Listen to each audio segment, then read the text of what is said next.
The rest of it was like your schedule.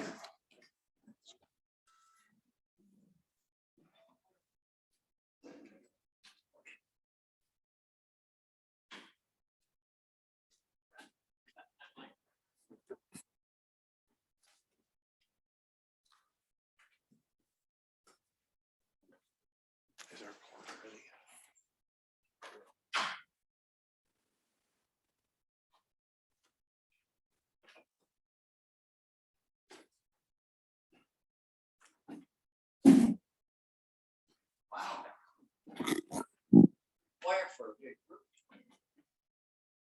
Yeah.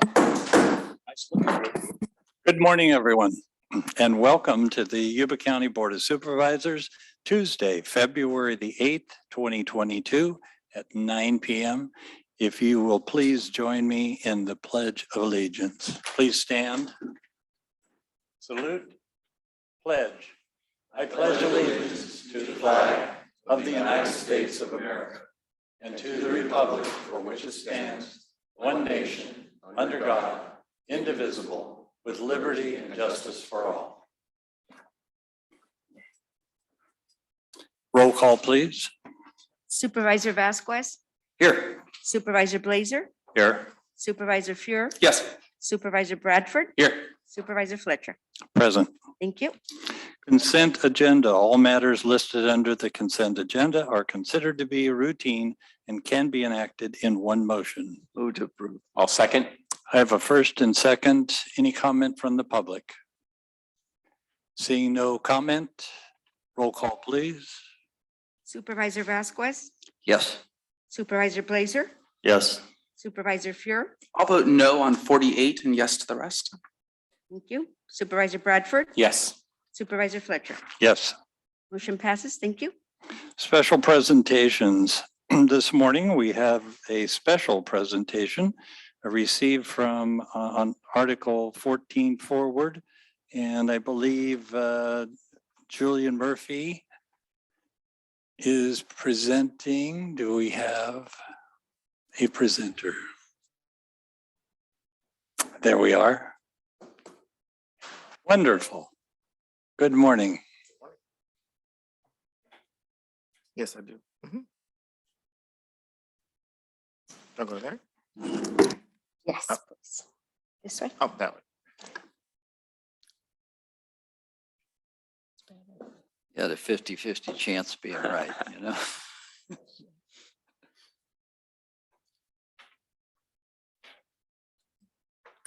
Wow.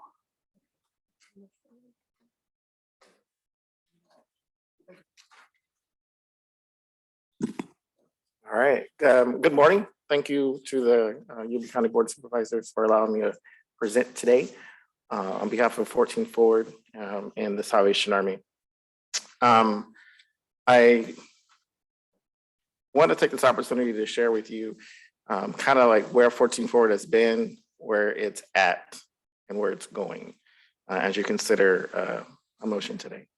14 Forward opened in 2016 with 40 beds, 20 tough state units and so forth. I'm sure many of you are aware of that. Hopefully some of you have been out there to tour it and witness what happens there. In 2017, while still under the operation of the Health and Human Services Department, 14 Forward brought in, well, particularly they brought in intensive case management to these participants. 14 Forward exclusively serves the most vulnerable population of those who are homeless in Yuba County. And so they go through the coordinated entry system at the Life Building Center, or we get referrals from the hospital. And usually we by definition and then by policy, we accept those who are most vulnerable, whether it's, there's a lot of variables for that and so forth. And so they realized that these individuals needed intensive case management in order to progress towards their goals. 2018, the county also added a warming/cooling room. And so in those hot months, they had a place to cool off. And in the cool months or colder months like now, they had a place to warm up. The units themselves, where they reside, do not have electricity. And so there's not an ability to add heating or air. And so this facility allowed a source of comfort, still allows a source of comfort for our population. And then in 2019, we were approached to operate 14 Forward, the Salvation Army. It was a lengthy process, but by the grace of God, that process worked out, and we've entered into an annual agreement with the county for the past 3 years. It's been an annual agreement that we've had. In 2020, we increased the capacity from 40 beds to 50 beds through a grant through the Health and Human Services. They increased the units from 20 units to 25 units. And then last but not least, just happening right now, the reason why we're here in part, Health and Human Services and the Salvation Army began a collaboration to look at a permanent solution for 14 Forward, understanding that 14 Forward was a temporary solution for homelessness in Yuba County, particularly sheltering, and looking long-term, what does that look like? And that's what we're venturing towards. Outcomes. So in these past 5 years, what have we done? What have we accomplished? We have served 524 people in that time. 129 of those persons have exited to permanent housing, which means the majority of them have either exited back out to the streets or into another temporary situation. Another temporary situation could include transitioning to a place like the Depot for a more intense program, or transitioning to a substance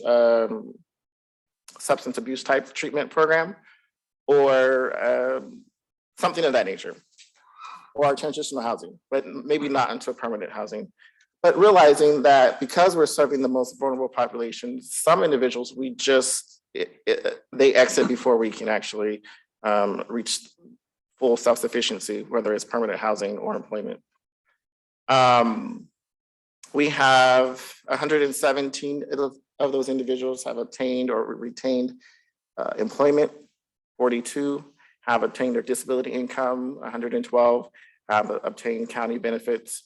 And then we're realizing that one of the barriers that our homeless population has is they don't have IDs, they don't have their social security card, they don't have a birth certificate. Those essential documents are necessary to get an employment. Those things are necessary to getting housing. And so for a lot of our individuals, that's a lengthy process because they're from another country sometimes, or they're from another state. And so, but these are our accomplishments. These are our outcomes over the past 5 years. One of the questions I was asked, like, why the Salvation Army, or what difference has the Salvation Army made for 14 Forward? And some of the things that we offer, first and foremost, is 24/7 shelter monitoring and support. We staff 6 individuals, 5 shelter support, and 1 case manager to provide that ongoing support. So any time of the night, any time of the day, there's security, so there's someone on site just to make sure that everyone is safe and make sure that everyone is well.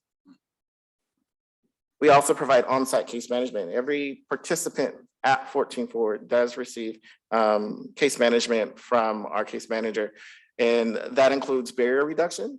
And so, for instance, like we're talking about the essential documents, we help them with that. If they have medical needs, behavioral health needs, we try to help remove those barriers.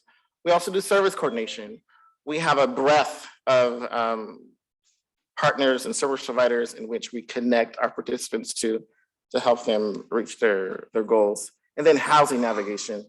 Our staff, as soon as they come into 14 Forward, they're referred to the Salvation Army's program called Rapid Rehousing on the first day. And so from the first day, we have made contact, and we're trying to help them navigate and find that their forever home, essentially.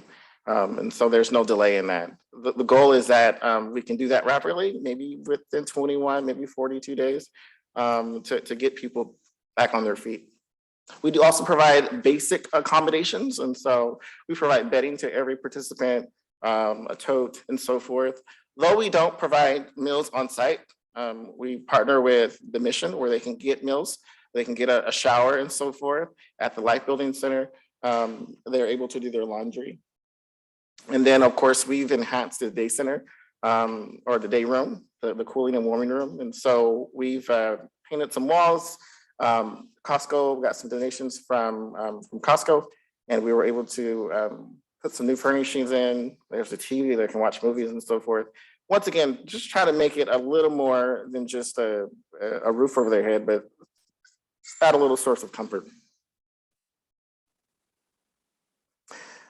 We can't do this on our own. There's more listed than what's the tier, but we have Hands of Hope, Coordinated Entry, Twin Cities Rescue Mission, Yuba County One Stop helps us out in connecting people with jobs and or job training. California Rural Legal Assistance, Sutter Yuba Behavioral Health. Many of our participants do have a dual diagnosis, and so and at the same time, they receive dual case management. They'll get case management from us, but then they'll also have a behavioral health worker. We're helping them reach their goals. We also partner with Habitat for Humanity. Many of our not graduates, wrong program, but many of our participants, as they exit the program and move into permanent housing, they're moving into housing at Harmony Village, Prosperity Village, the place on Guardian Highway, and I forget what that's called. But nonetheless, a lot of our participants moving out there, and that's providing that they're getting permanent housing, but they're also still getting that wraparound services because maybe they're just not quite ready to stand on their own 2 feet. And then last but not least, we partner with Adventist Health and Right Out. And then last, as I end my presentation here, I wanted to share with you a testimonial. Just for the sake of confidentiality, her name is Jane, and we're really excited about Jane. Jane was and has been chronically homeless for several years, and she's been to many different shelters, many different programs. And as one would say, there was no hope for her. She has multiple medical issues, mental health conditions, and so forth. Her case is very, very, very complicated. She entered 14 forward with 0 income, no money to her name, and so forth. She was unable to work, hold down a gainful employment. However, when she came into 14 forward, we were able to offer dual case management. She got case management from our staff at 14 forward, but also through HSTAP, which is a program through Health and Human Services. And I didn't write down the name of the acronym, so I always get it wrong. But nonetheless, HSTAP serves those vulnerable populations, those hard to serve, and help them get their Social Security benefits. And it helps them until they get that. And sometimes that can take up to 6 months, it can take up to 2 years. And so this program is with them all the way through. Well, HSTAP was taken back, the county had made some changes and so forth. And so we were no longer able to administer that program. However, this particular participant, my staff said, can we keep her? And I said, well, give me a story. So they gave me her story and I said, sure, we'll keep her. And so at our dime, the Salvation Army's dime, we've maintained her case management over at my office in Yuba City. And so we're happy to say that through our ongoing case management, intensive case management, we were able to permanently house her in December 22. She has her own place. She has her own roof over her head and so forth. And then in January, she was awarded her Social Security income, which is amazing because it's one thing to get people into permanent housing. It's another thing for them to maintain it by having a job. And not many landlords will rent to someone who doesn't have income. And so praise God, she has that. And so what we're working on now is getting her in-home support services. She does need some additional supports ongoing. We're also working on getting her an SSI payee because of some issues beyond her control. She has a hard time maintaining a budget and not being so generous with family or family taken away from her. So we're working to get her a payee for her benefits. And then we're working to get her some dental work and so forth. Once again, get her fully on her feet. And so we're really excited about this with 14 Forward. Once again, we serve the most vulnerable. And so it's it's a tough fight, but we're committed to it, and we thank you for the partnership. And so, do you have any questions or comments? Questions, comments? Through the Well, chair. Through the chair, as someone who's been here when 14 Forward started, we thank you for assuming the responsibility of 14 Forward. And, you know, you've had a successful program for I don't know how many hundreds of years, or it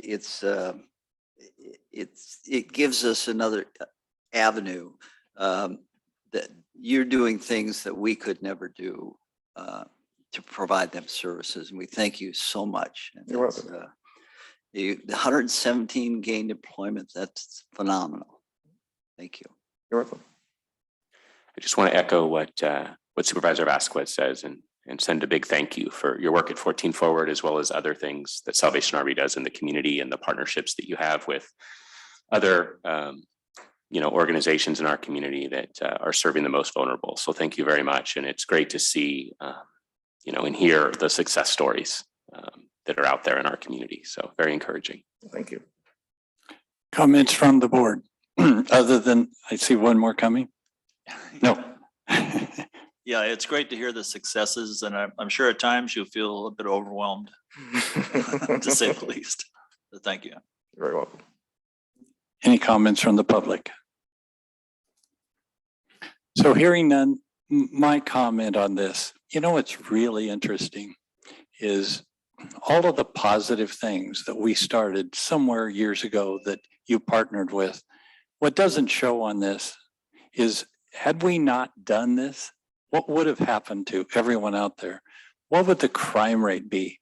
What would the other side effects to that 500 people have created within our community?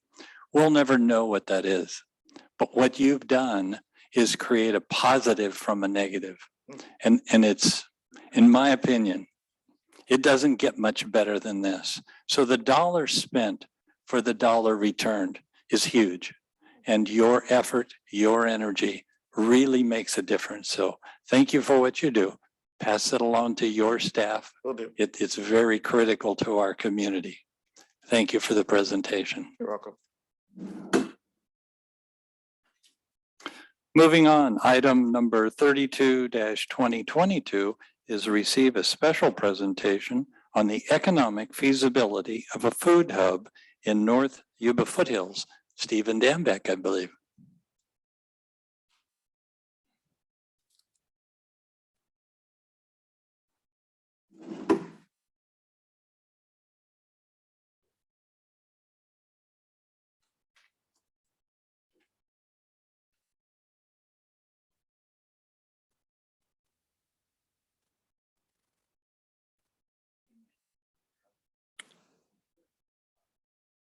So I'm a little stuck here.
Thank you for listening to us this morning. And you are Stephen Dambeck, is that correct? So we're going to ask you to help us find some money to fund a feasibility study to build a local food hub up in the foothills.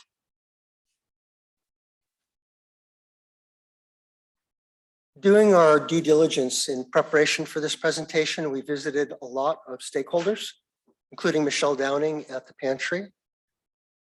And at one point she said to us, but we're a food hub. What are you guys thinking about? And in fact, what they do is a food hub. If you picture the circle, the spokes coming in is the food. They aggregate it, they store it, they intelligently plan what to do with it, and then they get it out. Inside the hub, there's cold storage, there's freezing space, there's ambient temperature space, forklifts and trucks, and intelligence and good intent. Throughout California in the recent years and accelerating now, there is a proliferation of food hubs for sellable food. A good example is in Yolo County, where our own Lon Hatamiya is helping them build. Right now, they're in the feasibility study phase, a hub, and they want our involvement in that. Basically, they want to expand and create a hub here to bring our produce there and to bring their produce out this way. So that's a big part of what a food hub is. But there's another aspect that does not currently exist in California. We live in the foothills. The foothills have a different geography. We don't have any large farms. We don't have capacity to have large processing facilities. What we have are really teeny farmers who cannot make it on their own. So I'll give you a few examples from these little pictures in front of you. Carolyn, she's the one with the sheep. In fact, she was supposed to be here this morning, but there's a difficult birth going on right now. She may come in time for public comment. Carolyn can produce milk. She's going to make some very good cheeses, and I can enjoy it because I have a herd share. But you guys can't because she can't sell it to you.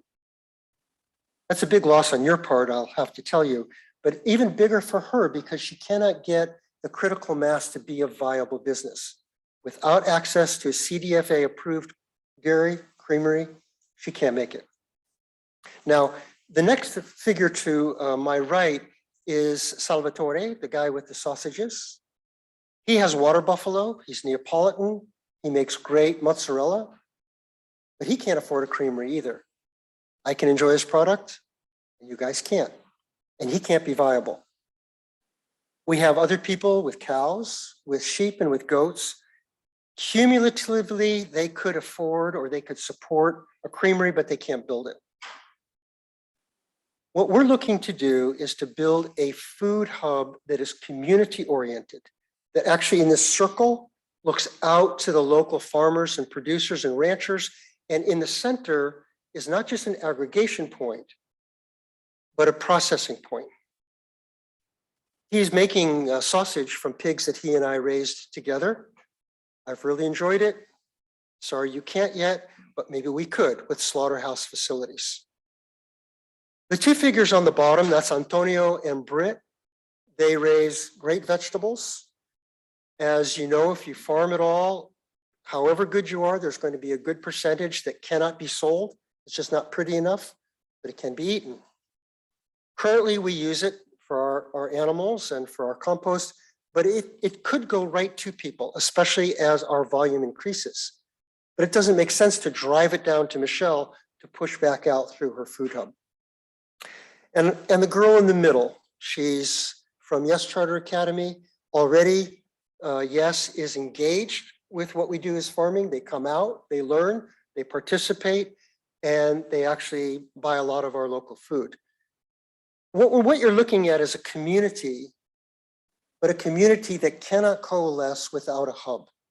It cannot stay viable without the hub. There's one picture that's not here, another woman with a family issue who's not here. So I'll tell you her story because she was going to tell it herself. It's Julie. Julie raises really premium rabbits in Loma Rica. She's got very shishi restaurants as her customers. During COVID, 3 different times they canceled large orders at the last minute. What are they going to do? But what is she going to do? On her scale, it's devastating. She's got animals she can't do anything with. If there were a food hub in place, there would be freezer space. So we can get you by for a while, a certified kitchen to make value-added products, intelligence and communication in the middle, either to try to sell to other restaurants, put on some specials, find other customers, or even do community events so people can be outside during COVID situations, which we do in our own faltering way. Some of you have been to these events in the past. Does such a food hub exist? Not in California, but it does exist in a couple of places in the US, especially in New England. In New England, they've mastered the art of small, local, community-oriented food hubs. And we want to study the feasibility of importing that model here.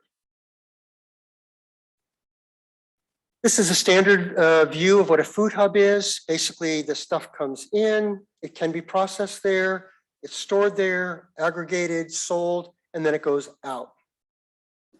If we had a food hub up in, say, Oregon House, that area, it's actually too far to get all the way to YOLO Food Hub. So we would need an auxiliary spot, maybe Olivehurst, maybe Linda. And the good news there, to aggregate in a closer place, you may not know, but you've got some excellent small farmers in the valley. You don't see them much unless you go to the flea market or you go to, say, the Penn Valley Farmers Market, especially among the Hmong community and the Mexicans. There's some excellent small farmers who struggle every week to make it worthwhile. They do it the same reason we do it, because it's a way you want to live.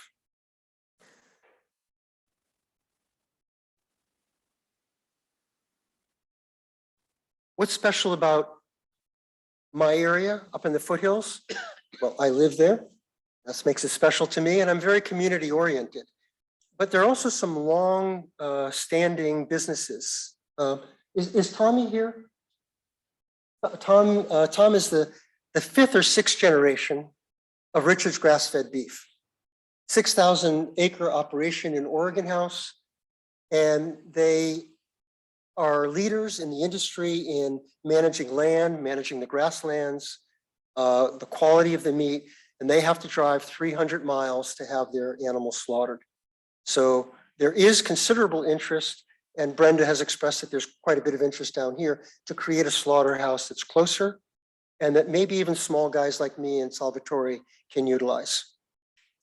Off to the right is a bottle of wine and some in a glass.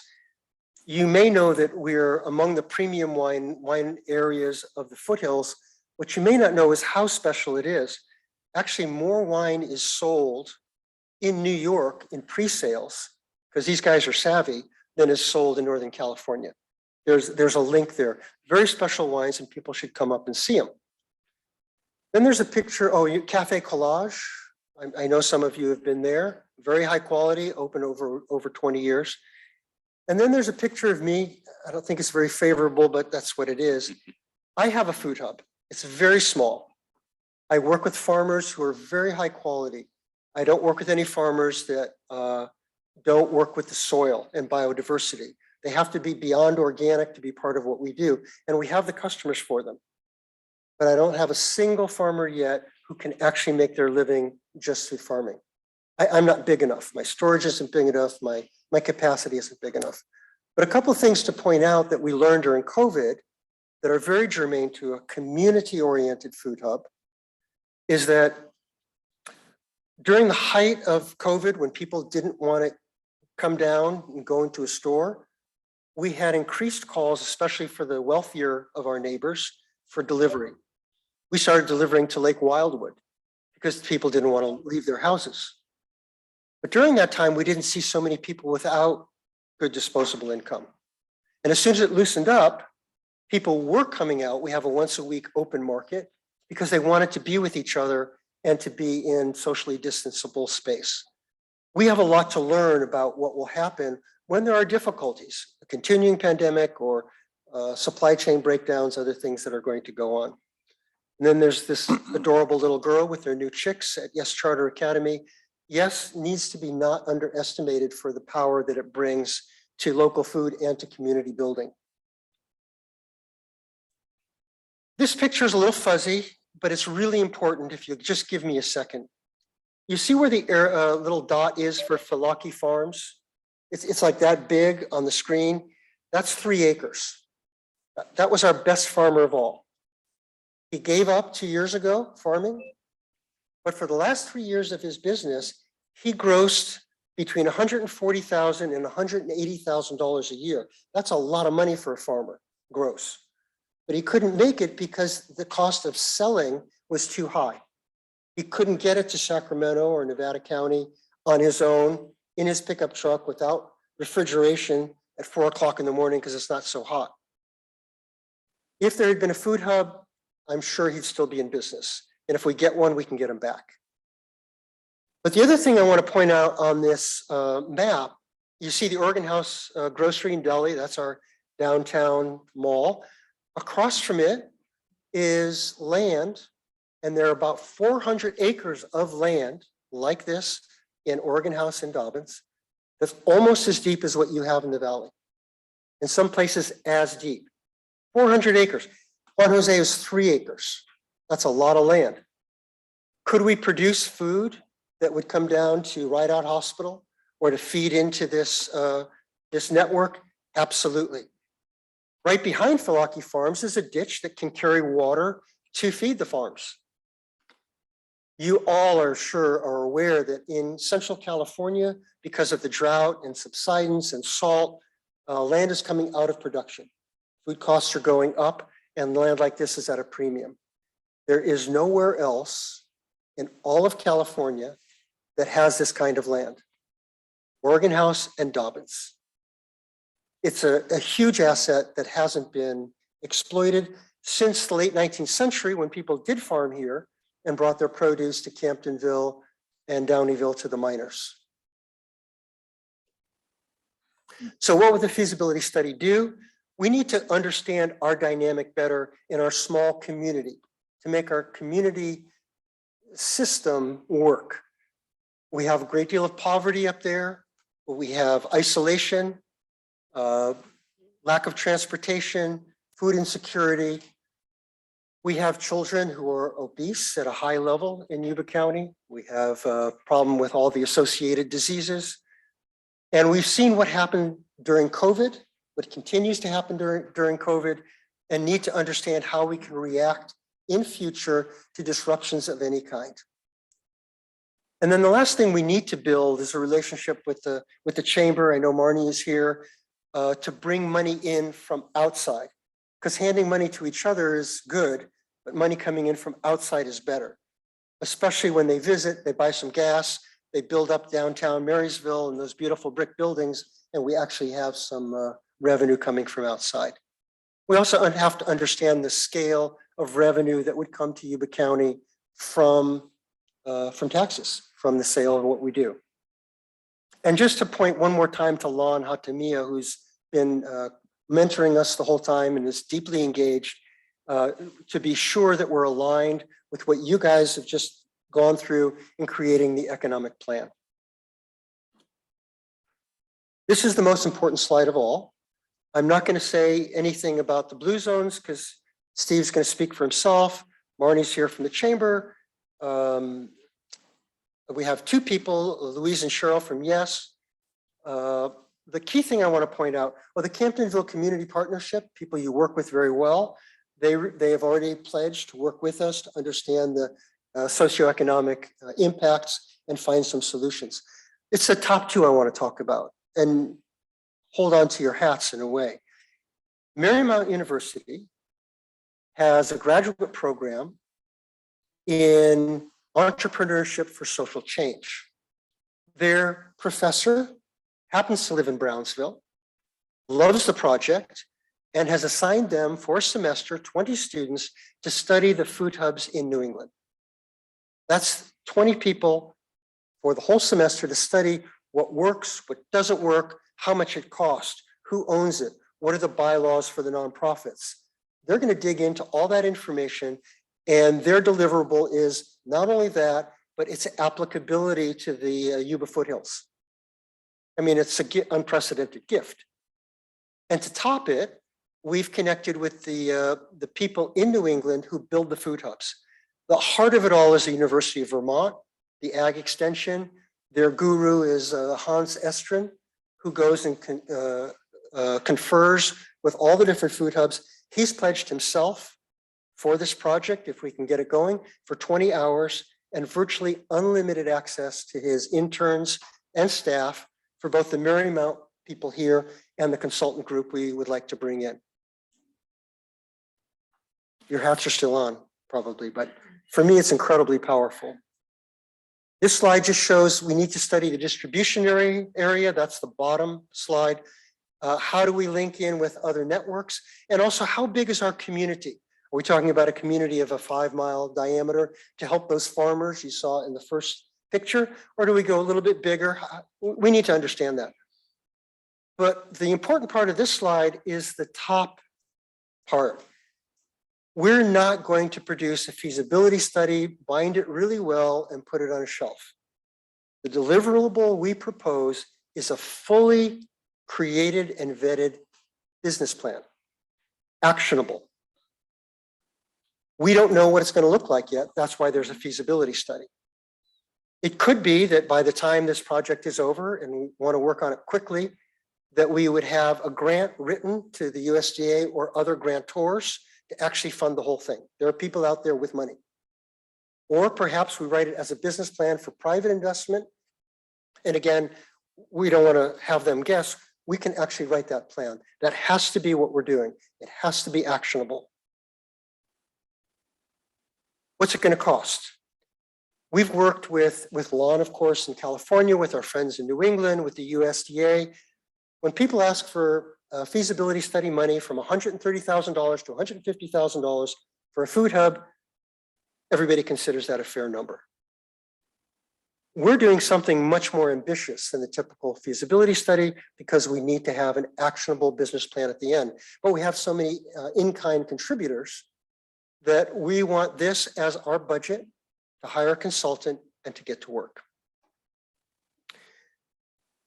And that's it, gentlemen. I hope you will look at each other and say, this is reasonable. Let's see if we can find some money to help these guys out. And I'm at your beck and call for questions now or at any time. Questions from the board? Through the chair. One of the biggest costs is going to be initial land acquisition. Is there room with the land in the community center available? Is that something? That would be a big step into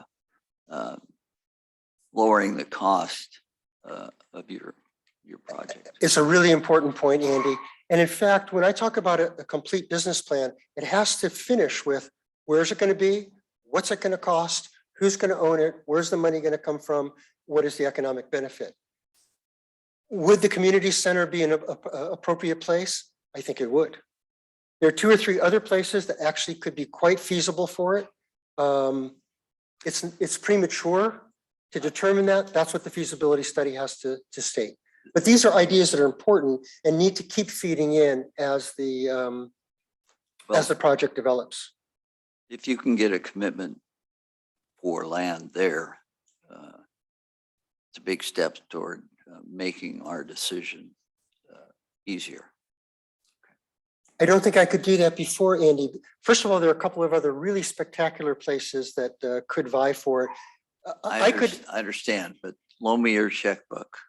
I'm sorry? Because I need to put some stuff on my truck, is what you're asking us. Okay, so it's just that amount of money that you're talking about is just not something we have. Well, I'm not asking you to reach into your pocketbook right now, but to see if we can find funding together that could make it happen. And if you task me with speaking with the folks at the community center first, I'd be happy to do it. Okay, that's a big step. Through the chair. Thanks. Well, I've always been a huge fan of the Oregon House area. We've been going up there for various reasons for many years. Cafe Collage, Lake Francis, Bullard's Bar, and the little wineries. It's easily within reach of Marysville to kind of go to a different world.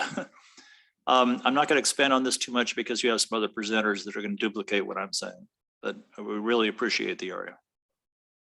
Thanks, Tom. Through the chair, there's a few things about this project that really excite me. The agritourism, both bringing visitors from outside the county as well as those of us who live in the valley who would love to come up to the foothills and enjoy wineries and amazing food. And then also the ability to create income, self-sufficient income for farmers in the foothills. And finally, to have that food available locally. So I think it's many great things that you're attempting to do. And I'm very supportive of it. I really am not sure the specifics of how the county might be able to help, but if the board is amenable, I would certainly request that staff investigate that and come back to us with some potential options of how we might be able to assist in this effort. So do you have any other speakers that would like to make any comments, Stephen?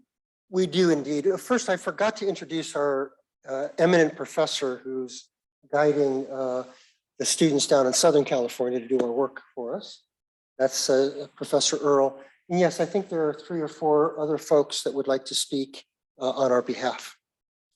So let's go through that list, and we do have a full schedule, but I think it's important we hear a few minutes from each of those that would like to make a comment. Thank you. First person we have is Louise Miller.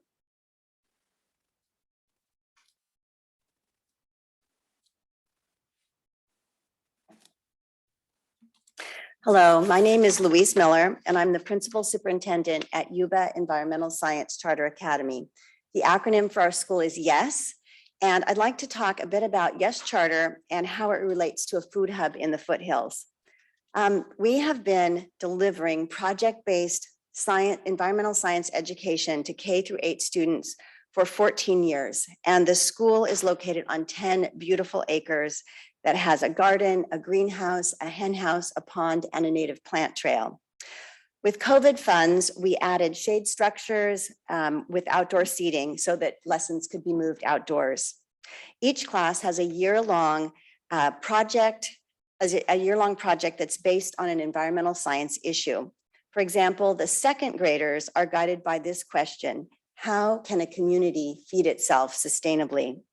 One of their projects this year is growing the herbs used in pizza sauce and making pizza.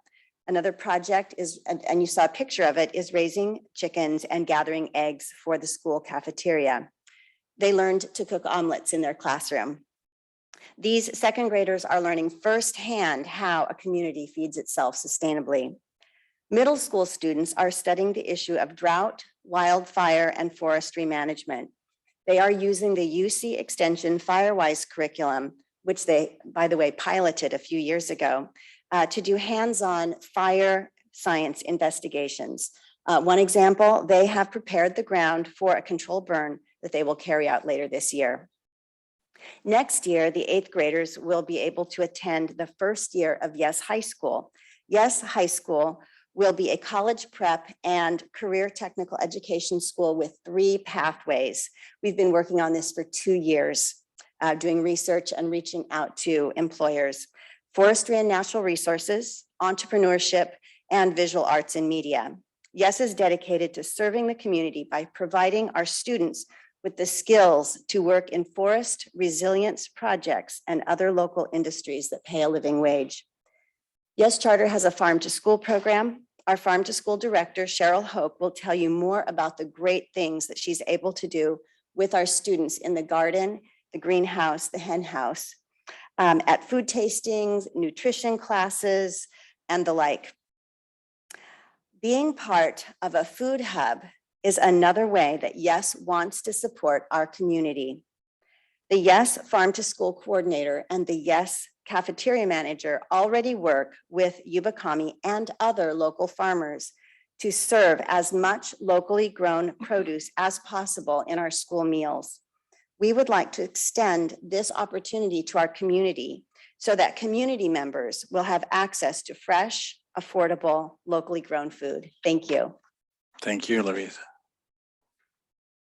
Next person we have is Cheryl Hoke.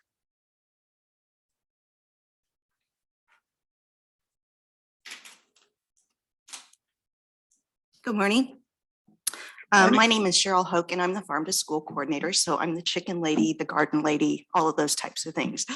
I've been blessed with this position because whenever I came into it, almost all of the salad bar that our children were eating was coming from Cisco, and it was taking weeks and weeks and weeks to come off of a truck. Whenever I started and I was fortunate enough to meet Stephen, we actually worked out a great partnership whereby all of our fruits, all of our salad bar comes from either our greenhouse, our garden, or from our local farmers.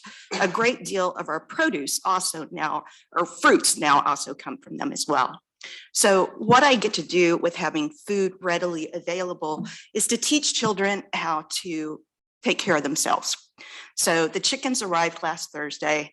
The second graders were so overjoyed. And so there's a whole chicken curriculum that we get to go through so children understand how to raise their own chickens and get their own eggs.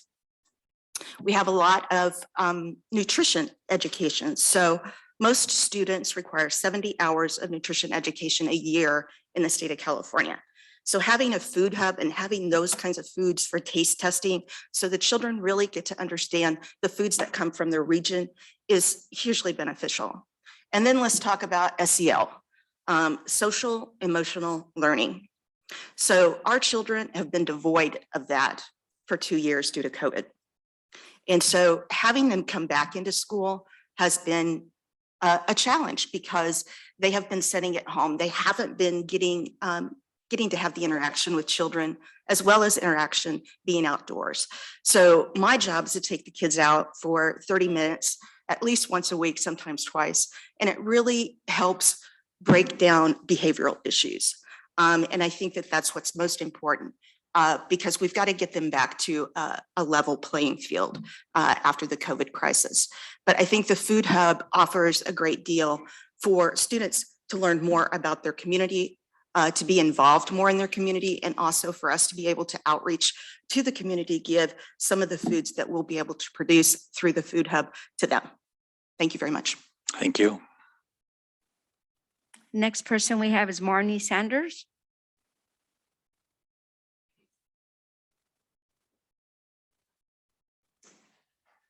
Good morning, supervisors. Good morning. Just to comment on Cheryl, I thought I was the chicken lady, but we'll take that up later, Cheryl.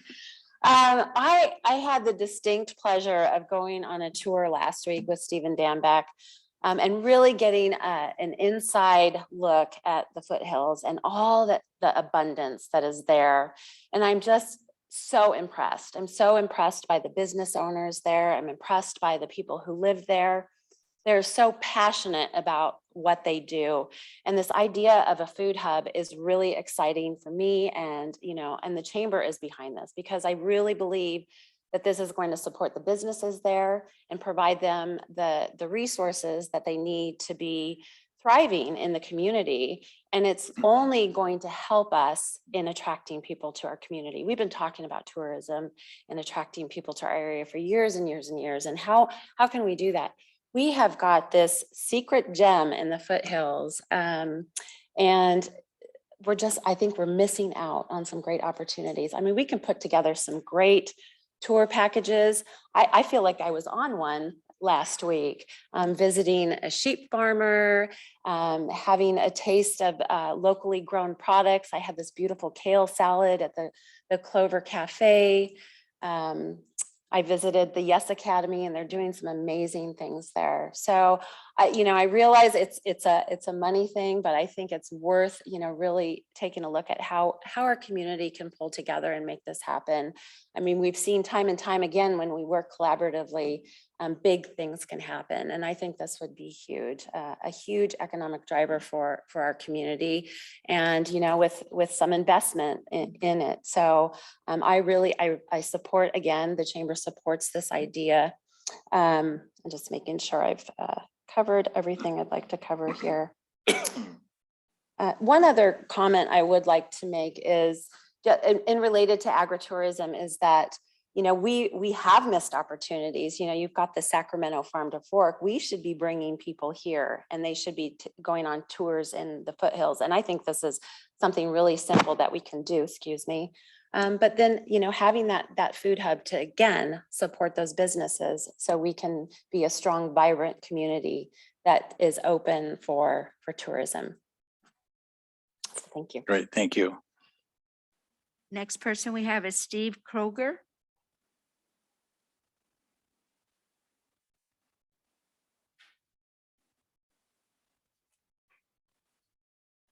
Chairman Fletcher, members of the board, good morning. Good morning. Thank you for the opportunity to address you. My name is Steve Kroger.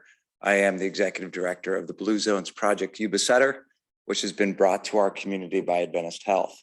What are we? We're a local community health and wellness initiative that is really in the infancy stages. So part of our effort over these next 6 months is going to be develop a community conversation around health and wellness and put together a blueprint that we'll implement over 4 years. And so it's not a flash in the pan. It's a long effort that we will undertake. One of the primary areas we will be looking at is food policy, because as we know, that's something that brings health to our bodies. Other Blue Zones communities have actually developed food hubs. So it intrigued me when Stephen asked about, is this something that interests Blue Zones? And I can honestly say it is something. That said, as part of that community conversation, it will be the community that decides ultimately if a food hub is right in the food policy realm. Is it aligned with Blue Zone values? Absolutely. And so it would not surprise me with a community advocate that you have in Stephen and Julian. And by the way, they have been they have been invited to participate in our upcoming conversations, as you will all be invited as well. We'll be targeting those meetings for the late March, early April timeframe. And should it come about that a food hub is one of the primary interests, we have we have national food policy experts who will come in and engage and be a part of that conversation. And so nothing's free. I would like to say that compliments to Adventist Health for taking initiative in trying to determine the best way that we can improve community health and wellness in the whole Yuba Center region. Thank you again for the opportunity to speak this morning. Appreciate it. Thank you. Okay, I think that wraps up the public speaking. One of the comments I want to make before we bring it back to the board, you know, Stephen, what you've created can change a culture. It changes the foothills. It's a project that I know you and I have worked on and talked about for years. This has merit. It has substance. And most important that I've seen is it's not driven by the board or the county. It's driven by the public. You've been able to find the partners, find the group, create a concept, work together as a team and a partnership, and you're here today to ask for support. It doesn't get any better than that, in my opinion. You've done all the legwork. You're continuing to do all the work and the legwork. I think that is the role of government, to listen to special projects. This clearly for the upper foothills makes perfect sense to me. I drive it, I see it on a regular basis. The foothills struggles with who are we and where do we go? What you've been able to put together and what I've seen today, I love it. Makes a lot of sense. So from that perspective, thank you very much. Back to the board. What I would really like to do is have staff, primarily Mike Lee, thank you for doing that, Mike, is with just a head nod that Mike, work with the public. Let's see what we can create, what opportunities are out there. And I know there are some opportunities that we may be able to connect. So if that's appropriate in your minds, that's what I'd like to see. Well, I'd like to add something to that. We had a farm to fork program going in the foothills for many years. And we need to take a look at that and see why it didn't take off, because there was some great food, great wine. And I finally found out when they match the wine to the food, it's so much better. But I think we need to look at the past. We need to look also at the availability for sites for this within the community itself, because you put together a community center working together. This shouldn't be a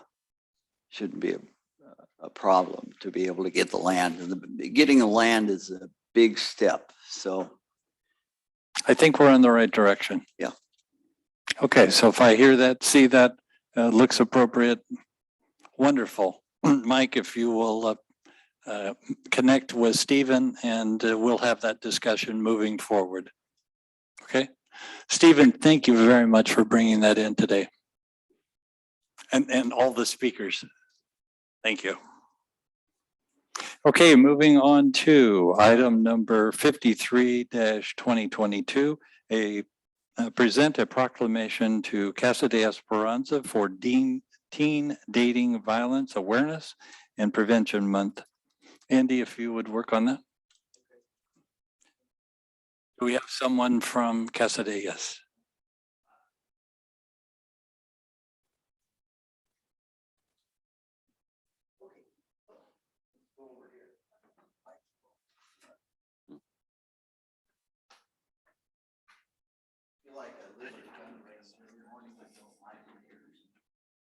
Hello, I'm from Casa de Esperanza. My name is Azucena. I would like to thank you all for your support. All right, is this mic on? Yes. Okay. County of Yuba Board of Supervisors Proclamation, Teen Dating Violence Awareness and Prevention Month, February 2022. Whereas females between the ages of 16 and 24 are more vulnerable to intimate partner violence, experiencing abuse at a rate almost triple the national average. And whereas 1 in 3 adolescent girls and 1 in 4 boys in the United States is a victim of physical, emotional, or verbal abuse from a dating partner, a figure that far exceeds victimization rates for other types of violence affecting youth. And whereas high school students who experience physical violence in a dating relationship are more likely to use drugs and alcohol, are at a greater risk of suicide, and are much more likely to carry patterns of abuse into future relationships. And whereas young people victimized by a dating partner are more likely to engage in risky sexual behavior and unhealthy dieting behaviors, and the experience may disrupt normal development of self-esteem and body image. Nearly half of the teens who experience dating violence report that incidents of abuse took place in a school building or on school grounds. And whereas only 33% of teens who are in an abusive relationship ever tell anybody about that abuse. And 81% of the parents surveyed believe teen dating violence is not an issue or admit they do not know if it is one. And whereas by providing young people with education about healthy relationships and relationship skills, by changing attitudes that support violence, we recognize that dating violence can be prevented. And whereas it is essential to raise community awareness and to provide training for teachers, counselors, and school staff, so that they may recognize when youths are exhibiting signs of dating violence. And whereas the establishment of Teen Dating Violence Awareness and Prevention Month will benefit young people, their families, schools, and communities, regardless of socioeconomic status, gender, sexual orientation, or ethnicity.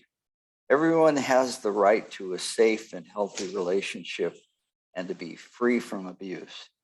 Now, therefore, it is proclaimed the Yuba County Board of Supervisors proclaims February 2022 as Teen Dating Violence Awareness and Prevention Month throughout the County of Yuba. We urge all citizens, agencies, and businesses to work toward ending teen dating violence by empowering young people to develop healthier relationships and assisting victims in accessing the information and supportive services they need. All right. Thank you. All right.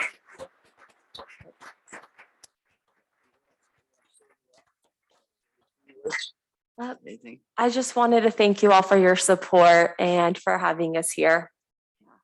Thank you very much. You're more than welcome. Okay, item number 46-2022 received introduction of Chris Champlin, the new Chief Executive Officer of Rideout Hospital Adventist. Good morning, supervisors, Good morning. staff, and community. I feel like I should start my presentation by saying I'm the chicken lady. But I've been asked to come and introduce myself. For those of you I've met, it's nice to see you again. Thank you for coming and visiting the hospital.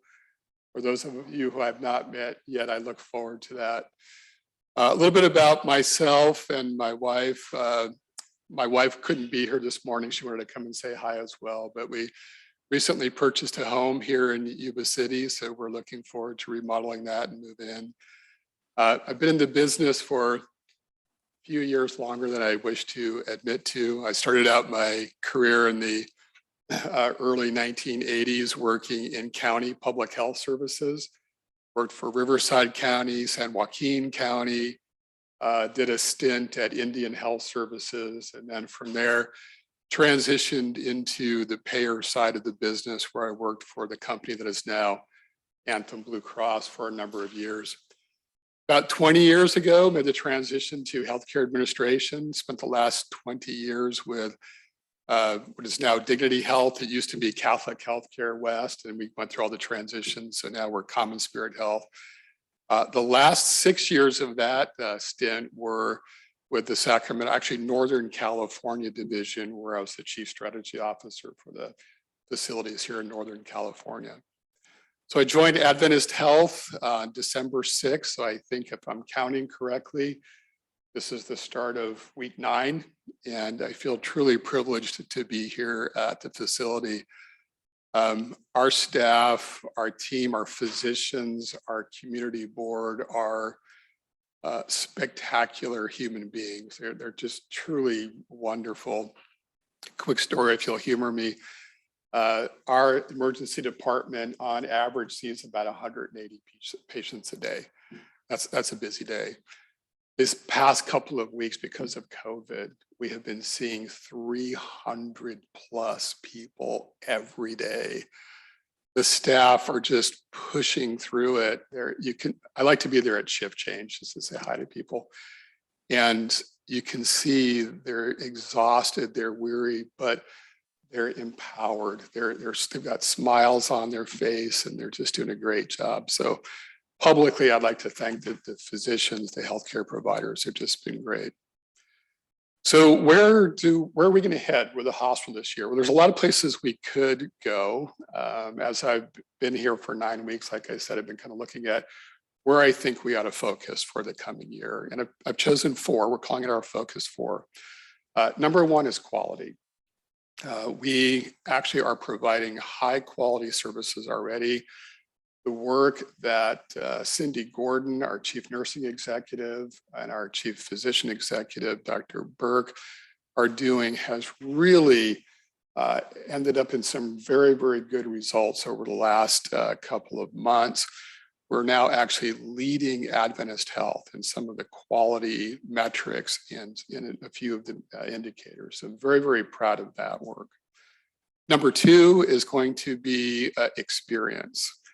It's kind of that mother experience, right? Where would you bring your mother to the facility? And if you can say yes to it, you probably have a pretty good experience. So we're really focusing on both patient experience and associate experience. And so one of the things that we've instituted recently is rounding.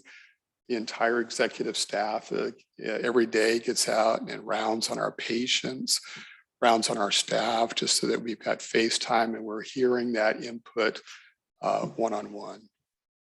Number 3 is length of stay. We've got some real length of stay issues. And this is really going to take the entire community to help us fix. What's happening is, if you think of us as a box, we keep putting patients in, right? With COVID, I said we're 300 patients a day, but there's no relief valve on the backside because of COVID. A lot of the skilled nursing facilities and alternate care sites are closed. So there's no place to discharge patients to. So we're looking for partnerships working with a lot of community providers in extended geography to find places that we can move patients who no longer need acute care, but still need care, so that we can sort of create some relief. So number 3 is that. Number 4 is growth. We absolutely need to grow the healthcare network within the market. Primary care, access to primary care is a significant concern for me. I say this, my vision is that wherever there's a Starbucks, wherever there's a McDonald's, right, easy access, high visibility, we need to have a primary care location. And it's just not your traditional primary care, but primary care that has extended hours, starts at 7 o'clock in the morning, ends at 8 or 9 o'clock at night, maybe 8 o'clock at night, weekend hours. And the difference is, why is this not urgent care? Well, it's a visit with your doctor. I remember back to when I was a kid, you probably remember the same thing. Mom would call the doctor and say, hey, Chris has an ear infection. And it didn't matter what time it was, didn't matter what day it was, that physician would see us. That's really kind of the vision. Go back to the days where you had better access to primary care. If we can create that network, we will have a strong network, provider network within the community that'll better serve our needs. So in a nutshell, that's me, that's where we're headed. That's our focus for the year. I'd be happy to take any questions. And if there are none, I look forward to working with all of you and the community in the future. Thank you. Questions from the board? Comment? You know, we have lots of houses in Yuba County. If you continue to look, we're more than happy to find one just right for you. I just bought one. I just found one. Yeah. Your Well, second county, vacation yes, home, your vacation home in Yuba County is available. So Well, you know, actually, sincerely, we need housing.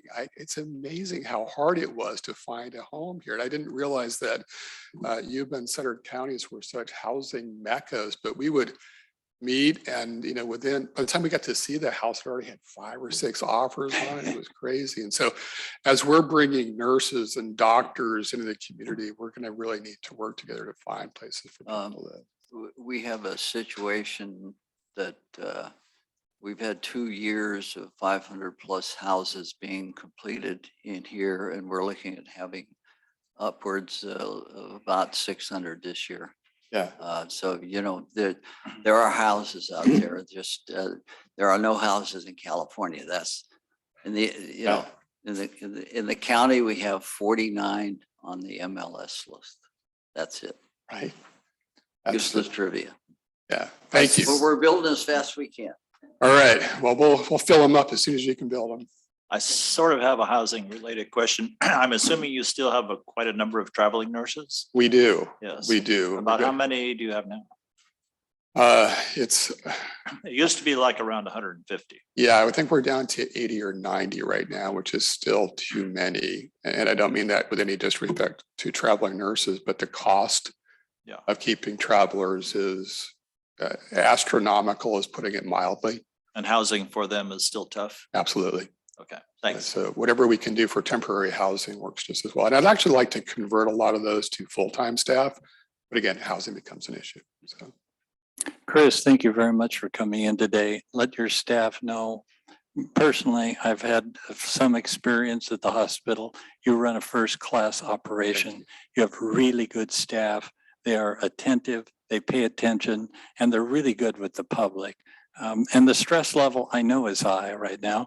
Hopefully we'll get beyond this and it'll help their lives a little bit. But I look forward to your vision. I think it makes a lot of sense. So thank you very much for focusing on that. Thank you all. Appreciate it. Thank you. Item number 47, 2022, received presentation from Yuba Feather Community Service regarding improvements and expansion opportunities for Ponderosa Park and Community Center. I think Freya is, I'm not sure that one's hooked up. See Andy's head. It's okay. Andy will move around. Good morning. Good morning. My name is Freya Nelson, and I am a public school teacher, middle school. I live up in Brownsville. I was raised in Strawberry Valley. So lifelong community member, Yuba County. And I just, I want to say I'm in really good company today. It's so impressive to be here. I've never been to a Board of Supervisors meeting, and such wonderful, good, important things being discussed. And it's really good company. So I'm here though today on behalf of Yuba Feather Community Services. We call ourselves YFCS, but we're publicly known as Ponderosa Park and Community Center. It's a 43-year-old, is it 43? I want to say maybe it's even 47-year-old organization, nonprofit, started up in the foothills in Brownsville. About 40 acres, park and community center, which has been 100% volunteer run by a 9-person board of directors. And I'm on that board of directors. I've been involved since 2013 and, been reelected. We reelect every 3 years, 3 seats. So it's kind of a rotating cycle.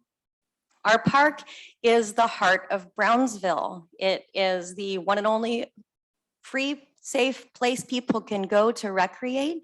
I'm sorry, I don't have a slideshow, but I'll just describe it. So we have 2 baseball fields, one of which is set up for Little League, the other for softball. We've had numerous wonderful tournaments over the years and Little League games. We have 2 snack shacks, a community center with 2 kitchens, one of which is a certified commercial kitchen. The other could be again. It's got 3 buildings, 3 rooms. One is a big hall with a lovely stage. And we have a playground and a 1-mile beautiful walking path, which I run miles and miles and miles and miles around. And lots of people do. We all go and enjoy the park because it's safe and it's free. We've got a beach volleyball court and a tennis court open to the public. Basketball court, and last but not least, a fabulous, beautiful tree-lined amphitheater where we host the Blues Festival every year. You should come to it. It's really fun. And we'd like to host more events. And all of these facilities are available for rent. And that's really the main way that we get our income, that and fundraisers. So we do lots of fundraisers, and over the years, as is the case with all volunteer things, it sort of ebbs and flows in terms of our relative level of involvement. So we've received some grants over the years and made some improvements, but really and truly there is deferred maintenance, and some of it is starting to come up upon us and starting to look pretty costly. That kind of brings me to what I'm here to talk about today. We are hoping to ask you to consider supporting us in finding a sustainable income source, particularly in the form of building our long-held dream, actually, from way back in the beginning in the 1970s, the idea to ultimately have an RV park, a small RV park in our Ponderosa Park and Community Center, we think should become a reality. And, after having sat through these fabulous presentations today, I hold that belief even stronger. The foothills is beautiful. The foothills is growing. The foothills are vibrant. The foothills don't have a lot of places to stay. So when we have events like, I got a call from someone, oh, we'd love to have a wedding there. We've been to the Blues Festival. It was so great. We'd like to have our wedding there. We met at the Blues Festival. Yes, absolutely. How many people would you like to have? Oh, a couple, maybe 300-400. Oh, and they're from Nevada County. And they said, okay, well, where would we stay? Nowhere. And we do have a couple of places. We have a hotel, but it doesn't host that many. There's a beautiful Frenchtown Inn and Organ House. Doesn't host that many. There isn't a place to stay really in Brownsville. And it's kind of it's short-circuiting our ability to embrace all of the possible positive changes that are coming in our community. So that would also provide a steady source of income to Yuba Feather Community Services. And I don't think I mentioned, I should go ahead and mention that our mission has been since the beginning, fire safety and healthcare and recreation. That's what Yuba Feather Community Services provides to the community. So this would be recreation and also just income. It would enable us to stay solvent. The other puzzle piece that this is a really big deal for is the ability to have a long-term maintenance person 24 hours a day. It's no surprise that being a beautiful, safe place to be, we also attract some graffiti, some people spending the night, some people doing donuts, certain damage. It's ongoing. It's an ongoing process. It's what you get with a park, and we know that. However, having someone on site all the time would really mitigate those challenges. And also, I think I mentioned that we're 100% volunteer. We end up mowing the lawns on our weekends. We end up unplugging the toilets and, doing all this stuff just with volunteers. And the people who have the energy to do it are the people who have full-time jobs. And so it's really hard to always keep up. And we feel like if we had a steady income stream and through renting our RV park, short stay, not long-term, for visiting people, then we'd also be able to have a groundskeeper sort of camp host style position that would be paid for through the rentals. And so that's kind of the idea, and it's been a dream for a really long time. And this isn't just a Yuba Feather Community Services idea. Of course, we presented it at our board meetings, and it was 100% supported. Everybody was enthusiastic about it. And I got the joy of being tasked with reaching out to the community, which is one of my favorite things to do. So it was really easy. I got over, I want to say over 130, maybe 140 signatures. There are still signature pages out there that I didn't even collect. If it's all right, I'd like to read this short letter. I talked to the neighbors, I talked to the community, and the first signers of this letter were, of course, our board of directors, including myself.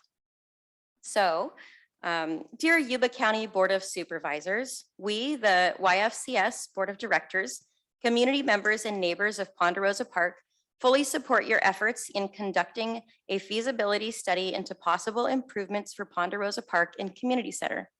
Improvements such as an on-site maintenance person, ongoing upkeep, expansions, including campground facilities, would be very much appreciated. These improvements would not only make our park sustainable for the future, it would also make it more accessible to host community functions in our area. When I went to go get signatures on something like this, it was like, I think the saying is shooting fish in a barrel. It was so easy.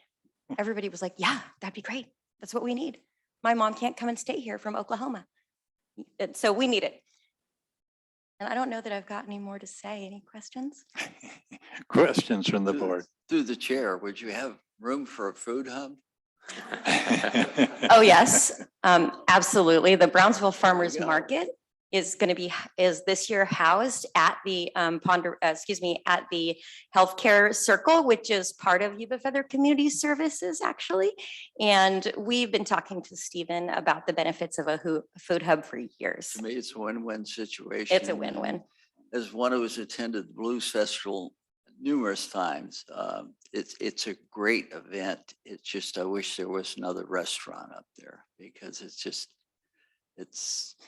there's potential there. Talk to Jackie, she lives up there. What's the price tag for the RV park and what are your alternative sources of funding? I think the price tag is, it depends on how big we want to go.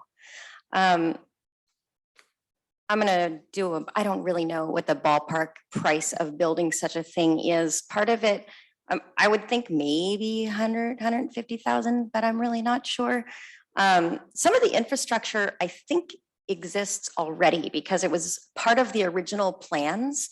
So the price depends on just exactly how much is already in place. I don't think it would require a tremendous amount. I think the water lines are mostly already there and the power is really already there. The biggest task I think would be clearing the space and finding a space for the maintenance person to live. That would be something we need to build unless they wanted to pull in their own RV. And that's, I guess they wouldn't have to build anything. Any kind of revenue projections as far as like what that's going to provide you, or expectations of where you might get funding for this besides here? We have not looked into other possible sources of funding, although I did kind of do a quick look and I saw there were a whole lot of grants available. I'm not a grant writer. Historically, we have had people on our board of directors write grants. We could do that, and I'll just be really frank and say sometimes it's hard to get grants rolled out properly. And the support of the county would help us not run into all these stumbling blocks. We've got the energy and the enthusiasm and even the skills, but actually rolling out the grant can be a lot of work. And so the support of the county, I think, would really help us avoid making errors along the way. Through the chair. You also have an airport up there. It's very interesting landing there. Yes, it's another avenue for attracting tourism, so to speak. Lions are great. Love that. Great events. So to add to that, just a quick item from dollars. There are grants available, and it could run from 6 to 8 million to put in a park that could generate into the $1 million range per year in gross income. Now, when you start paying for expenses and then have maintenance on top of that, it all works out in a positive once it's established, but it does take a fair amount of money to do that. I believe there are grants that are at the 100% level if you're applying in the right direction. So just a feasibility in that number. Okay, thank you. That, one of my questions was about maybe the opportunity for the county or the EDC to assist with grants. I know the EDC is very helpful with that kind of thing. And also, given the total needed for capital improvements, this may not be a viable solution. But the other thing, I know we use CSAs as mechanisms to fund road maintenance and drainage. Is that also an option? Certainly, probably for park operations. I don't know about funding such a large capital improvement. But anyways, I guess that question is to staff, if that is a viable thing to consider as well as part of the mix. I think it's all on the table. And that's what has to be looked at, is a package. What would this look like? That's correct.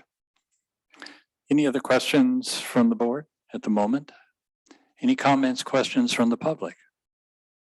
I see one. Yes, Stephen Dembeck.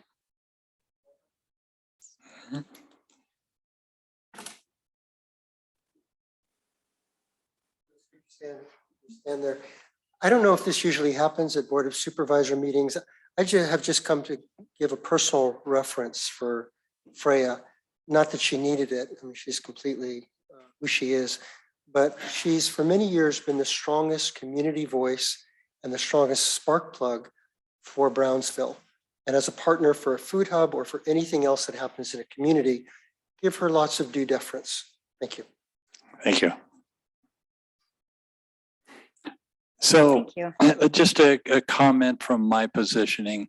Again, what I see is a need for funding for a community. And I appreciate Freya picking this up, working with the public, that direct community, and the support that they're willing to give to this, not only the board, but everyone in that area. They see the need. Brownsville struggles along with Dobbins and Oregon House. Who are they? Where do they want to go? And what's beneficial to our community and the foothills?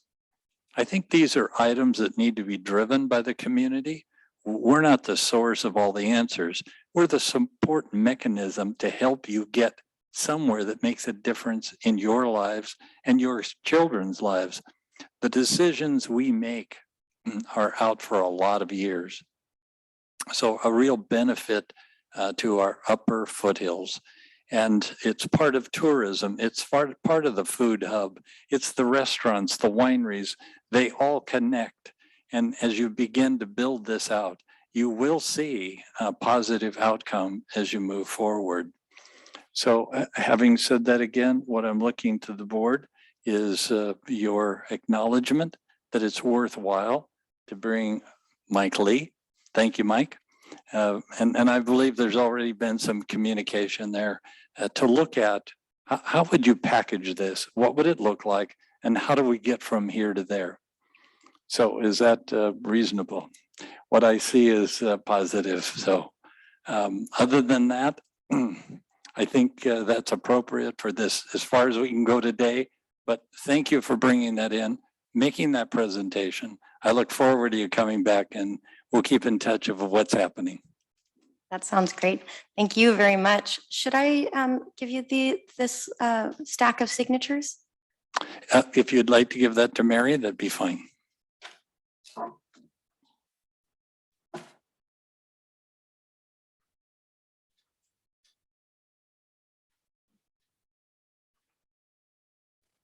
I think we've had some really good presentations today, and I want to thank everyone that provided that information. From here, we'll move to public communication. Mary? Any person may speak about any subject of concern, provided it is within the jurisdiction of the Board of Supervisors and is not already on today's agenda. The total amount of time allotted for receiving such public communication shall be limited to a total of 15 minutes, and each individual or group will be limited to no more than 3 minutes. Prior to this time, speakers are requested to fill out a request to speak card and submit it to the clerk of the Board of Supervisors. If you are participating via Zoom and wish to comment, please use the raise hand function or *9 if participating on a phone. Please note, no board action can be taken on comments made under this heading. And through the chair, we do have 2 cards. Okay. First one we have is Charles. Charles.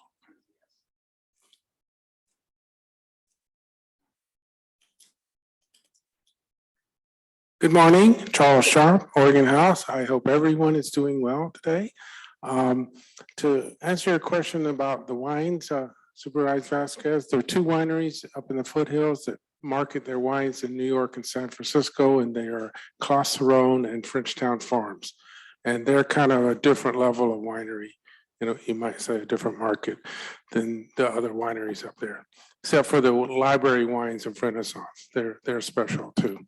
Anyway, let's see. I'm sure you all saw the wonderful article in the Appeal Democrat about the Yuba foothills, which started off with, if you build it, they will come. They will come if they have signs to find the way.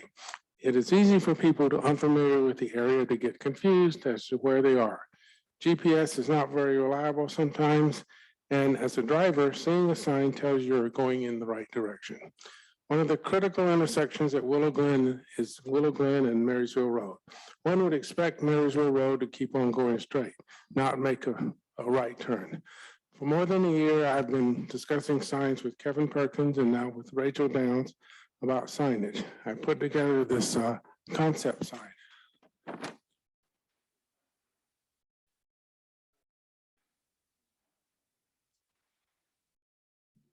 Anyway, Rachel did a little presentation about signs at the YSLA board meeting a couple of weeks ago. So gentlemen, please help us with official signage. Signage made of wood that reflects the rural character of the foothills. People are coming to the foothills because of all the agritourism and things we're trying to produce up there.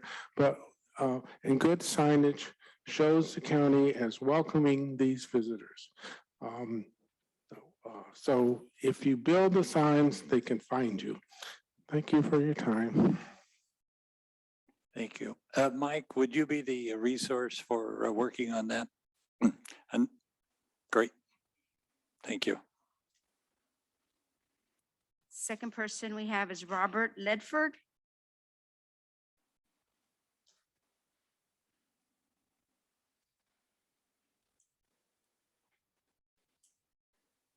Good morning. My name is morning. Robert Ledford, and I think that this has been a very interesting meeting. So waiting to the end to make a comment is a good thing, but I did want to first congratulate everybody all of my neighborhood was standing out there so happy when our road, Deborah Lane, was finally repaved. I lived there since 1987, and we got that, and everybody's out there clapping and happy, and it was it was wonderful. Now, the bad part, okay? As I'm walking my dogs, they're digging trench across the road for infrastructure, for putting in water meters and high-speed internet. And I'm going, well, that's the cart after the dog, or whatever, because the infrastructure should have been put in before the road was repaved. Now we're going to have a trench across our brand new road, and boo, that's a boo, a boo-boo. Okay, so I'm just, all the neighbors are, because I'm talking to these gentlemen, and they're going, okay, we'll talk to our engineers, and they decided that they'd dig under the concrete. And they've done that, and they've changed some of their plans, and they worked around it to get it, so they're not digging as many trenches across our new road. But I did want to bring it up to you that, hey, the infrastructure should have been ramped up before our brand new road went in. Okay. Yes, well, and I know no one is perfect. I'm not here to belittle the process of government. I taught government for over 30 years. I know government doesn't work perfectly all the time. And I just thank you for that. I just wanted to make you aware that in the community. Oh, this is an idea that I also had. If the trench is there and it looks so ugly, maybe we turn it into a speed bump, add a little bit more of the asphalt and slow some of those high-speed racers down. God bless you all. Thank you. Thanks, Robert. Any other public comment? Okay. County departments, item 672, 2021, Health and Human Services adopt resolution authorizing Health and Human Services Director to enter into and execute and amend professional service agreement and site access agreement with the Salvation Army for Forward Shelter for a period of July the 1st, 2021 through June 30th, 2024. Good morning, Chairman Fletcher and members of the board.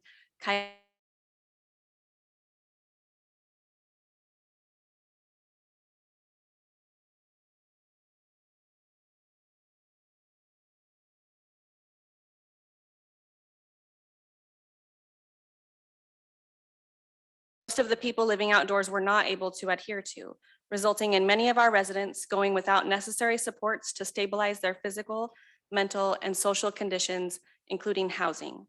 This prompted the creation of the area's first low-barrier, small-unit emergency shelter, 14 Forward, which started a trend in sheltering throughout the state of California. Yuba County's success with 14 Forward was evident very quickly as staff began to build trust with the participants at the shelter. Shortly after opening our doors, we had hundreds of people on the wait list. Businesses were sponsoring units. Agencies were asking to provide services on site, and donations flooded in to serve the population. Partnerships were being forged as we gained support from organizations including Habitat for Humanity, Home Depot, Cal Water, Recology, Economic Development Corporation, Peachtree Clinic, Bi-County Ambulance, Century 21, and many of our local service clubs, to name a few. Soon, other counties were looking to us as trailblazers. We provided dozens of tours of the program and traveled to state conferences to conduct presentations on our best practices. California State Association of Counties recognized Yuba County for innovation and creativity in developing 14 Forward and producing results. Other jurisdictions are still having difficulty putting projects together like this, whereas our Yuba County Board of Supervisors and staff rallied around an idea and acted on it. As we have heard from Major Murphy earlier, this program has assisted hundreds of people elevate their lifestyle, stabilizing not only their housing condition, but also mental and physical health conditions. Because of Yuba County's commitment to producing meaningful results, it is essential that 14 Forward continues to operate and evolve, monitoring outcomes, enhancing best practices, and evaluating effectiveness. In 2019, it became apparent that the program would improve by transferring operations to a local experienced shelter provider, and the Salvation Army expressed interest in this partnership. Again, in 2021, when a request for proposals was published, the Salvation Army formalized their intent to work with Yuba County to continue operating the shelter. By contracting operations at 14 Forward to the Salvation Army, Public Health has been able to multiply our housing programs, directing staff to provide intensive case management and housing supports for the most vulnerable clients in the community. We have doubled the amount of people served each year, closing gaps in service delivery so that all homeless populations can access services. Throughout the years of operation, only one small contribution from County General Fund was necessary, helping to initiate the project when it first began. Public Health has worked hard to raise funds necessary to support this project, in addition to all of our other housing and stabilization work that we do, and funding has been committed for 14 Forward for the next 3 years. Today, Public Health is recommending that the board approve a resolution allowing the Director of Health and Human Services to contract with Salvation Army to continue operations at 14 Forward. I really appreciate the board taking the time to consider what we have in front of you. This is important to our community, but it's also very personal to me. I'm incredibly proud to be part of this venture in Yuba County, and I'm happy to answer any questions that the board has, and Major Murphy is still in the audience to answer any questions if you have any for the agency. Questions from the board? I don't have any questions, but I'd like to thank you for the job that you've been doing, and hopefully we'll continue that for many years. Thanks. Thank you. That's a motion. I'll second. I have a first and a second. Is there any comment from the public? Hearing no comment, roll call, please. Supervisor Vasquez, Yes. Supervisor Blazer, Yes. Supervisor Fuhr, Yes. Supervisor Bradford, Yes.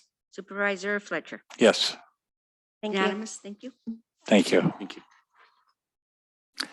Item number 5, 2022, Community Development Services initiate Proposition 218 process and set a date for public hearing to consider proposed assessment or dissolution of County Service Area number 60. Wow.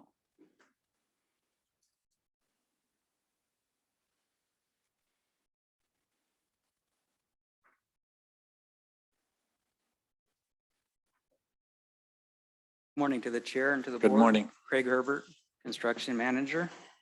Dan Peterson, Director of Public Works. We are asking that the board direct staff to initiate the Proposition 218 process to consider changes to the assessments for county service area number 60 and set a public hearing date of April 12, 2022 to consider adjustment and tabulate the ballots. Yuba County LAFCO approved formation of CSA 60 resolution number 1996-07. CSA 60 provides funding for public services, including but not limited to maintenance of irrigation, fire suppression systems, road and drainage facilities. Current revenues from assessments are insufficient to cover the expenses for these services. An increase in assessment is being proposed to provide adequate funding for ongoing maintenance. Undeveloped parcels currently pay $50 per year. For the proposed road and drainage, the proposed assessment would be $460 a year, with the proposed assessment of irrigation and fire suppression system of being $989 per year.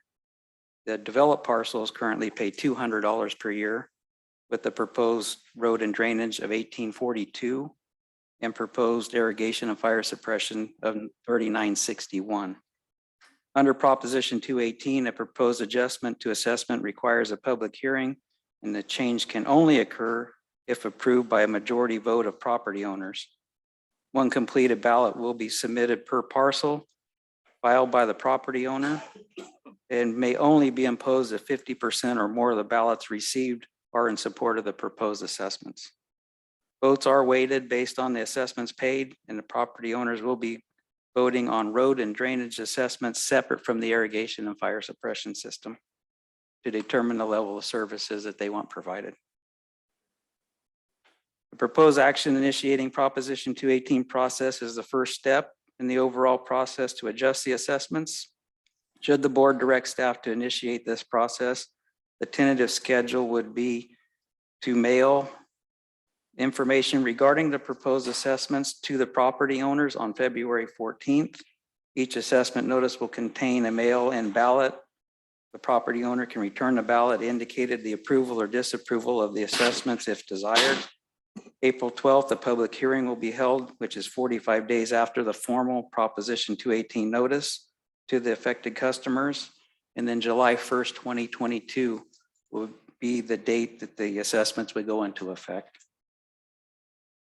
Should the proposed assessments be imposed, the revenues generated would provide the adequate funding for the maintenance of services as described. If both proposed assessment increases fail, the CSA will be left unfunded and the process of dissolution will begin. I would be happy to answer any questions the board might have.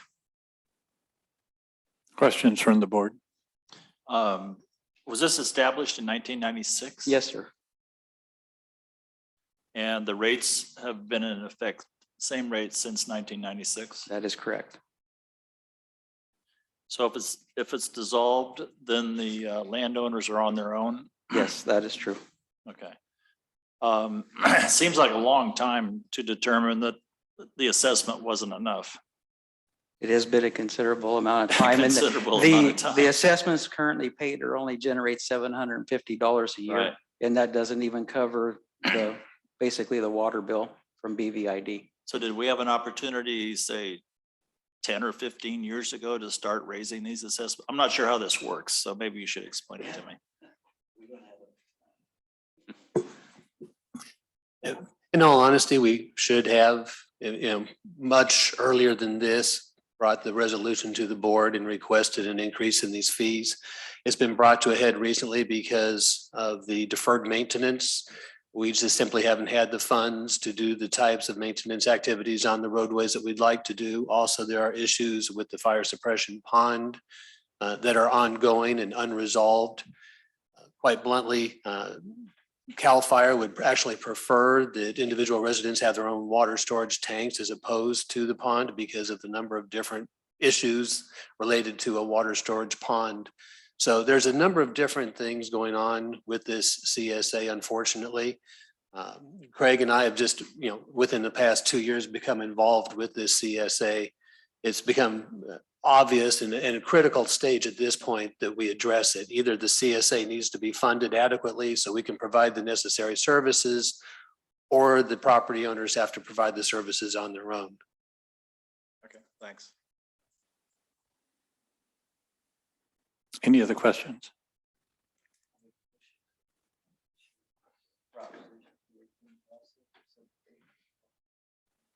I'll second.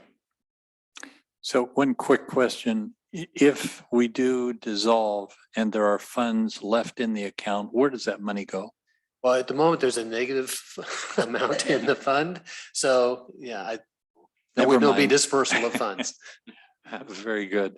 We have a first and a second. Any public comment? Roll call, please. Supervisor Vasquez, Yes. Supervisor Blazer, Yes. Supervisor Fuhr, Yes. Supervisor Bradford, Yes. Supervisor Fletcher. Yes. Motion passes. Thank you. Thank you. Thank you. Okay, let's move right into, I see we had one letter from correspondence and then board and staff members report. Andy. Okay, I got a letter from the district attorney, Mr. Curry. Something that's not really known out there, especially by people who get involved with drug use, is DE lab testing reveals that 4 out of every 10 pills with fentanyl contain a potentially lethal dose. Counterfeit pills often contain fentanyl and are more lethal than ever before. They announced last month they had seized enough fentanyl in 2021 to kill every American. It's on the streets in Yuba County and resulting in increased hospitalization and deaths. Fentanyl is a synthetic opioid typically used to treat patients with chronic severe pain or severe pain following surgery. Right now, illicit fentanyl primarily manufactured in China by labs and sent to Mexico to come visit us. So It's just something that if you ever get a chance to get out and talk to young people, tell them they're not getting what they pay for when they get their counterfeit pills, and it could kill them. Reno happened to have a billboard as you enter on Highway 80 showing these facts, because across the nation it's an epidemic that's killing a whole bunch of people. Okay. Don? Were we doing something on this Yuba Sutter vector control? It's a letter. Is that something you would like to? No, I just hadn't seen it, I guess. Okay. But I do have a director report. That's what you're asking. Yes. Yes. Okay, Cedar Lane affordable housing. You know, when you look at that on the map, that's one thing. But when you drive by it, it's pretty impressive. I don't know if you've been by there lately, you know, but pretty much all the walls and roofs and everything are up. It's a massive project. So anyway, if you get a chance, drive by and take a look at it. Another little note, the Bacchae Festival is coming up. And if you don't know, it's March 5th. So that's a major 140th year or something like that. So it's a major event for the locality. Thanks. It is coming. It is coming. Very good. Full bore. Yeah, Wonderful. bomb day, everything else. It's as planned. March Okay. 5th. SACOG, which I'm honored to represent Yuba County on, is starting their, I guess it's every 4 or 5 years, they update the MTP SCS, and don't ask me what that stands for. I should know, but I probably couldn't recite it if there was a quiz.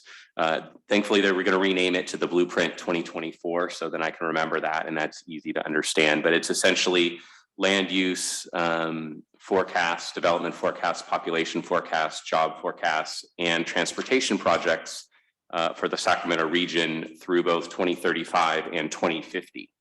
And so I'll certainly be working with SACOG staff and county staff to make sure that our interests are looked after as part of that regional plan. So, and I'll be reporting to the board as that process moves forward. It won't be voted on before the SACOG board until the 2023 timeframe. So it's a lengthy process, but we're just getting started on it. All takes time. Kevin? Yes, if I could, through the chair, I think today's presentations were great. You know, we definitely had there's a lot of community interest and moving forward. It looks like, especially in the foothills and that Dobbins Organized area, the food hub, and then also having a self-sustaining park operation up in Brownsville. The one thing I do want to point out is, you know, we have staff that are obviously, you know, very busy right now, and so when we kind of assign work to them on an ad hoc basis, that can become problematic. And so I just, you know, urge the board before we commit staff resources that it funnels through myself. And so what I'll do on the ones today is I'll work with Mike Lee and see kind of what kind of lift that looks like and how how we can help those communities move forward, but also make sure that we're not pushing back other work that's already, you know, on their plate. And so just kind of it reminded the board, you know, try to keep that in mind as these come up. We definitely want to help communities that want to help themselves, right? But we just got to figure out how that help kind of factors into all of the other workload that you know, county staff are doing. So that's all I had. Sure, and I think that's time management. I don't think there was any intention for the board to say, stop what you're doing and start on this process, but you have to start somewhere. I think it's certainly reasonable that obviously you're involved, they're involved, and how does it all fit into a schedule? They're overloaded. I got it. It's just another issue that how do you manage that and try to put the pieces together? So thanks for the reminder. Right. Yeah, it's more about just kind of setting expectations, right? The staff want to do all we can to help the community, Yes. especially communities that want to help themselves at the same time. Correct. It's just how impacted we already are, right? The staff's, you're working at 100%.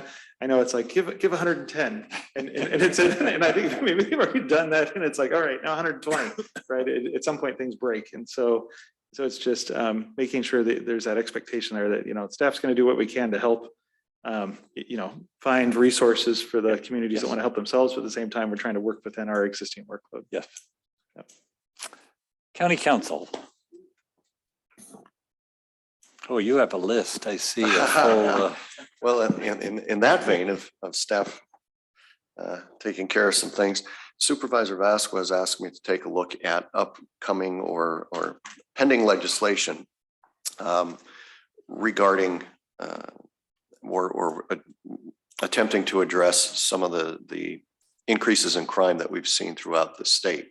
We're all familiar with the smash and grabs. Things have gotten out of control in larger cities. Fortunately, our district attorney and sheriff are doing a good job here.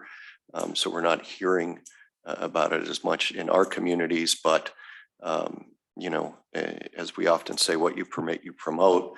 So I took a look at those bills that are coming forward in the legislature, and at the appropriate time, this board might want to support some of them. First, I want to thank Jamie Yang from the CAO's office. She sends us legislative updates, so it made my job a little bit easier to go through them and identify some of these bills. This is the one that will be the bane of porch pirates. It's called the Organized Package Theft Act, and it's going to make it a wobbler. That means either a misdemeanor or felony, depending upon the particular circumstances, if individuals engage in stealing packages that were delivered to doorsteps and other places where packages are normally delivered. AB 1725 deals with the illegal cultivation of cannabis, and it's amending the Adult Use of Marijuana Act. Under the act right now, it's a misdemeanor for anyone over 18 but less than 21 to grow more than 6 plants. This bill would make it a felony, punishable by 16 months, 2 or 3 years for any person over 18 who is growing more than 6 living marijuana plants. And then we have 3 different bills that are targeted on trying to correct the, we'll call them unintended, yet I can't say they were unanticipated consequences of Proposition 47, which, as you may recall, decriminalized some activities, also lessened the penalties for a lot of crimes, including petty theft. It took that threshold from, I believe, $400 and some up to $900, and less than 900 is a misdemeanor. So first we have AB 1597. This is trying to restore a provision that had to do with petty theft or grand theft with the prior, and it would now make it a felony, I believe. Petty imprisonment in county jail not exceeding 1 year, or in county jail for 18 months or 2 or 3 years if you have that petty theft with a prior. The next bill is probably the most ambitious, AB 1599 by Kiley, and he is simply seeking to repeal Prop 47. Just a nice clean repeal, go back to the way it was before. And finally, AB 1603. This it's a more modest bill, and it seeks to reduce the threshold amount for petty theft and shoplifting from $950, that's where Prop 47 pushed it to, and revert it back to $400, that which existed prior to Prop 47. So there are some legislators looking at what is going on and trying to come up with some solutions. As I said, I'll work with the CAO's office, and if appropriate, we'll bring them back to the board for letters of support or opposition if need be, depending on which way these bills go. Gut and amend is a terrible thing, but it happens. So that concludes that report. The one other thing I just wanted to, oftentimes we don't see, or the board doesn't see the work of the county counsel's office. And I wanted to congratulate Anastasia Sullivan and Joe Larmer of my office. They were successful in an appeal in front of the 3rd District Court of Appeal on a bail bond issue in People versus American Surety Company. We got the opinion. Unfortunately, it's not going to be published, so their names won't be in the books. But I did want this board to know about the success of 2 of the attorneys in my office. And with that, I will conclude. Thank you. Wonderful. To the chair. PG&E, did we get money? I do believe we got that money. Yes, sir. We did quite a bit. So based on what I heard on the law changes, somebody's paying attention. Wow, that's really exciting. Multiple bills that make sense. Huh. How does that work? Yes. A lot of people have to suffer first. And we all Felony did. with a prior is a big deal. Yeah. Seen Yeah. grown men cry on that one. Mary, any comments? Nothing, thank you. So just a couple of quick items. Every other week we meet with our representatives, our staff. We talk about issues. I clearly get the picture. They have more than they can handle on their plate. And between time management and putting up with me and maybe other board members, I don't know. I appreciate it. I know you're working overtime. I know you're engaged. I know your brains are pushed to the max. Thank you. Thank your staff on my behalf, and I suspect a full board. There is a lot going on in this county, and based on the number of personnel that we had 15 years ago was probably 25% greater than today to do less work. So you guys put out a lot. Send that message. You do a great job. If I push too hard, push back. It's okay. And then I'll push back harder, but we'll get it all done eventually. And it's all for the public. You do a wonderful job. So don't think we don't notice that, because I think everyone here does. Andy. To the chair, I'd like to thank Jason, our airport manager, for a very interesting tour. And yeah, I got my exercise jumping to conclusions before I took a ride along, and he's to be commended for the efforts and the rapport he has with the people out there. And if you ever get a chance, go around the backside of the airport. It's busy as heck out there, and there's plans to do any number of things. So you're right about it. Happening place, Yuba County. Thank you.